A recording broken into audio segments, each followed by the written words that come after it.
نتیجے میں ایک کنسنسس کے ساتھ پہلی دفعہ ہم نے دیکھا کہ آرمی لیڈ آپریشن تھا جس کے پیچھے عوام بھی کھڑے ہوئے تھے، ہمارے بہادر جوانوں نے اپنی جانیں بھی دی، وہاں پہ شہید بھی ہوئے، اور اس کے بعد ان عناصر سے اس علاقے کو پاک کیا گیا جو کہ ملک دشمن عناصر تھے، اور آج الحمدللہ وہ جو بم بلاسٹ ہو رہے تھے وہ کسی حد تک کم ہوئے ہیں۔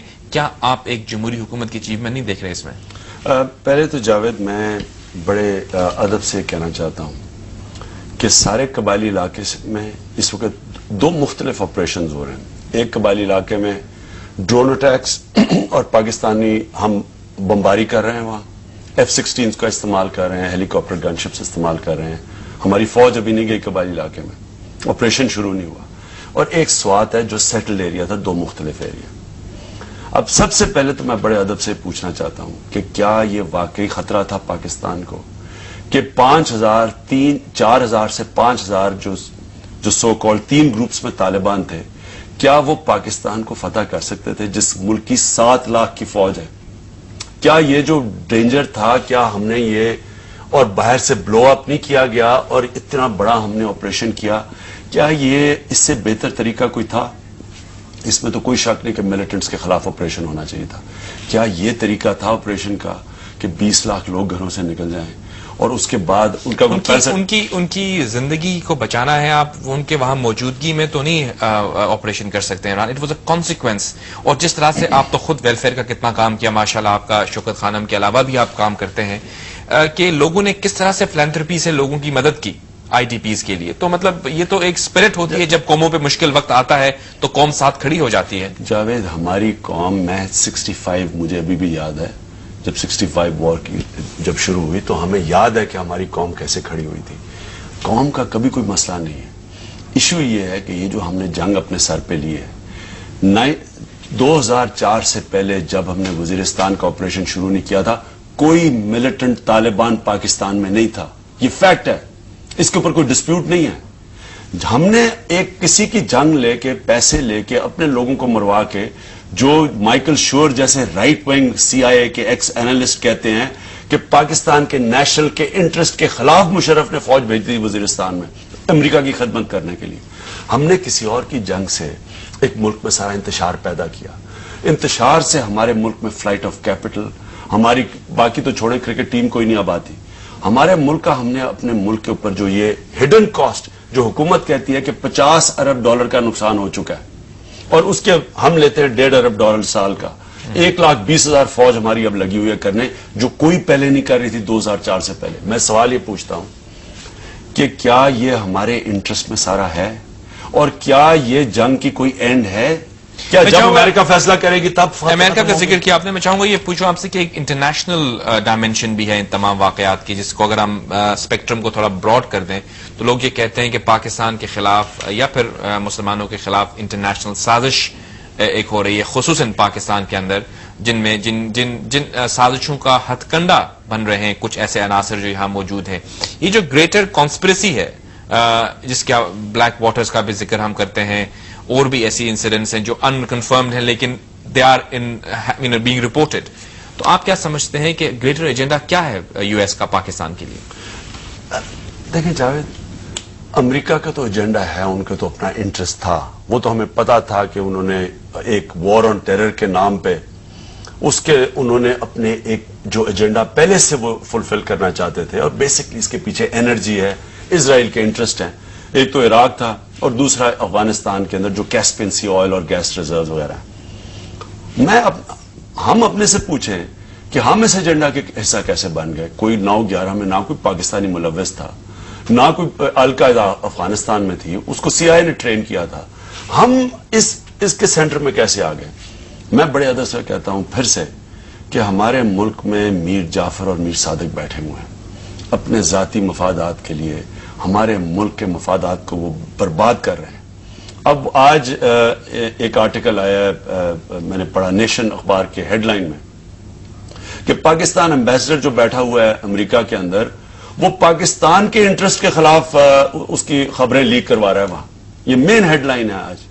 اب مجھے یہ بتائیں کہ اس طرح کے لوگ بیٹھے ہوں، مشرف جیسے لوگ بیٹھے ہوں، جس کو مائیکل شور جیسا آدمی کہے کہ ہمارے انٹرسٹ کو، امریکن انٹرسٹ کو پاکستان کے نیشنل انٹرسٹ کے خلاف سرو کر رہا ہے۔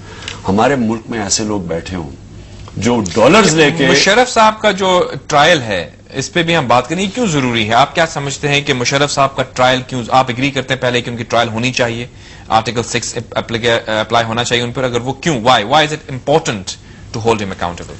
وہ اگر مشرف کا ٹرائل نہیں ہونا تو مجھے یہ بتائیں کہ ایک آدمی 10 قتل کرتا ہے اس کا ٹرائل کیوں ہو؟ اگر ہم پھر سب کو ہی معاف کر دیں. دیکھیں نا مشرف کا ٹرائل کیوں ڈر رہی ہے حکومت کرتے ہوئے؟ کیونکہ وہ طاقتور آدمی ہے. کیا ہمارے ملک کی یہ تاریخ یہی لکھی جائے گی کہ صرف چھوٹا چور جیل میں جائے گا اور بڑا ڈاکو اور بڑا قاتل اور جتنا بڑا ہوگا اس کے لیے NRO ہوگا یا کوئی امیونٹی دی جائے گی؟ اگر ہم کہیں کبھی کسی طاقتور کا اگر ہم کبھی بھی ٹرائل شروع نہیں کریں گے، مجھے بتائیں ہمیں حق کیا پہنچتا ہے کہ سارے جو جیل ہمارے غریب لوگوں سے بھرے ہوئے ہیں ان کا کیا قصور ہے؟ ان کی تو چھوٹی چھوٹی کرائمز ہیں. ایک کانسٹیٹیوشن وائلیٹ کرتا ہے آدمی، بڑے فخر سے BBC پہ کہتا ہے کہ میں نے نومبر 3 کو پاکستان کی کانسٹیٹیوشن وائلیٹ کی، خود ہی مان جاتا ہے. اور ہمارے بہانے مار رہے ہیں ہماری لیڈرشپ کہ نہیں جی یہ نہیں ہوگا تو نہیں جی. اچھا باہر کی پاور ہے بھئی، آپ کو فتح کیا ہوا امریکہ نے، آپ ایک انڈیپینڈنٹ ملک ہیں، آپ کیسے کہہ سکتے ہیں کہ باہر کے ملک اس کو بچا رہے ہیں؟ ابھی وزیر اعظم صاحب یہ کہتے ہیں کہ ان چیزوں پہ بات کرنی چاہیے جو ڈویبل ہوں. اب یونانیمس ریزولوشن اگر نہیں آ سکتا یا پھر کچھ ایسی جماعتیں موجود ہیں جو شاید فیور میں نہ ہوں ٹرائل کے، تو پھر وہ فیل ہو سکتا ہے ایسا جو موو ہے. ابھی انہوں نے کل کہا کہ ایک شخص کو آپ نہیں جو ہے وہ آرٹیکل 6 اپلائی کر سکتے، وہ جو پورا پیرافینیلیا جس نے اس کو ابیٹ کیا، سپورٹ کیا، ان سب کو پھر شامل کرنا پڑے گا اس میں. یوسف رضا صاحب سے پھر میں یہ پوچھنا چاہتا ہوں کہ پھر کس کی ٹرائل کیوں کرنے کی ضرورت ہے؟ کیوں باقیوں کی لوگوں کی ٹرائل کیوں ہے؟ ہر انسان جو آج پاکستان میں کٹارے میں کھڑا ہے اس کی کیوں ضرورت ہے ٹرائل؟ سب کو معاف کر دیں. کیا اس کو سچ کیوں نہیں بولتے؟ میں یہ امید رکھتا ہوں کہ ایک دن ہمارے لوگ سچ بولنا شروع کریں گے. اور سچ یہ ہے کہ انہیں پتہ ہے کہ جب ٹرائل شروع ہوگی مشرف کی تو پینڈوراز باکس کھلے گا. ایسے یہ نہیں کہ باقی بڑے لوگ ملوث ہیں. پینڈوراز باکس جب کھلے گا تو اس میں سب سے بڑا چیز ایک لفظ، ایک چھوٹی سی ٹرم آئے گی NRO، جو نیشنل ریکنسیلیشن کے نام پہ جو کرپشن کے کیسز معاف کیے گئے، اسی طور پہ ایک ڈکٹیٹر کو امیونٹی دی. عمران میں آپ سے ایک چیز جاننا چاہوں گا. آپ نے ابھی ہم نے مختلف موضوعات پہ بات کی اور آف کورس آپ کافی ٹائم سے سیاست میں ہیں اور کافی اپیل بھی ہے آپ کی کچھ لوگوں میں، لیکن ایک میں چاہوں گا کہ جو آپ باتیں کہتے ہیں یہ اچھی بھی لگتی ہیں، they are good, perhaps some people may appreciate them, لیکن آپ ایک میس اپیل اپنی پارٹی کے لیے ابھی تک نہیں کریٹ کر سکے. جس طرح کہ مسلم لیگ نون ہے، اس کی پارلیمنٹ میں اسٹرینتھ ہے، پیپلز پارٹی کی اسٹرینتھ ہے، آپ ایک وائس آف سینٹی ہیں، یقیناً آپ جو باتیں کہتے ہیں ان کے اندر وزن ہے، بٹ آپ ابھی تک پارٹی کیوں نہیں بلڈ کر سکے اپنی؟ جب دو چیزیں ہیں، ایک تو کیا اگر ہماری پارٹی بلڈ نہ بھی ہو تو کیا ہم اس ملک میں یہ جو ظلم ہو رہا ہے اور جو ڈاکے مارے جا رہے ہیں ملک پہ، کبھی PIA کے اوپر ڈاکہ پڑ رہا ہے، کبھی اسٹیل مل پہ پڑ رہا ہے، کبھی رینٹل پارز کے نام پہ لوگ لوٹے جا رہے ہیں. پھر سے میں کہتا ہوں کہ جو سینز دیکھ رہے ہیں ہم کہ یہ لائنوں میں بےچارے لوگ لگے ہوئے ہیں، عورتیں بوڑھے اور مر رہے ہیں لوگ. دیکھیے لوگوں نے الیکشن کے ذریعے کچھ لوگوں کو چوز کیا. اب میں آپ سے یہ پوچھنا چاہتا ہوں کہ اگر آپ اس جمہوری سیاست کا حصہ بننا چاہتے ہیں تو آپ کی جماعت کو بھی اسی سسٹم میں چلنا ہے نا عمران، تو آپ کی جماعت کا ہونا ضروری ہے. You need to have people. پہلے تو میں یہ کہنا چاہتا ہوں کہ اگر ہر پاکستانی یہ ظلم اور ڈاکوں کے خلاف آواز بلند کرے تو اتنے بڑے ڈاکے نہ پڑیں. اگر ہم یہ چپ بھیڑ بکریوں کی طرح رہیں گے اللہ ایسے ہی رکھے گا. لیکن دوسری بات میں یہ کہنا چاہتا ہوں کہ تحریک انصاف نے صرف 2 الیکشن لڑے. پہلی الیکشن لڑی 97 میں، پارٹی کی عمر 5 مہینے تھی. ایک 5 مہینے کی پارٹی کا الیکشن لڑنا وہ تھا ہی مشکل، ہمیں پتا تھا کہ ہم نے جو رزلٹ آیا. دوسری الیکشن لڑی 2002 میں، واحد پارٹی تھی جو کہ جس کو آفر تھی جنرل مشرف کے ساتھ ملنے کی، جو نہیں ملی، اور اس کے بعد ہم نے نہ اپوزیشن رہے نہ گورنمنٹ رہے، مار کھائی. یہ پہلی الیکشن تھی یہ جو 2008 والی جو ہم تیاری سے لڑنے جا رہے تھے. ہم آئین کے اوپر کھڑے ہوئے، ہمیں سزا ملی.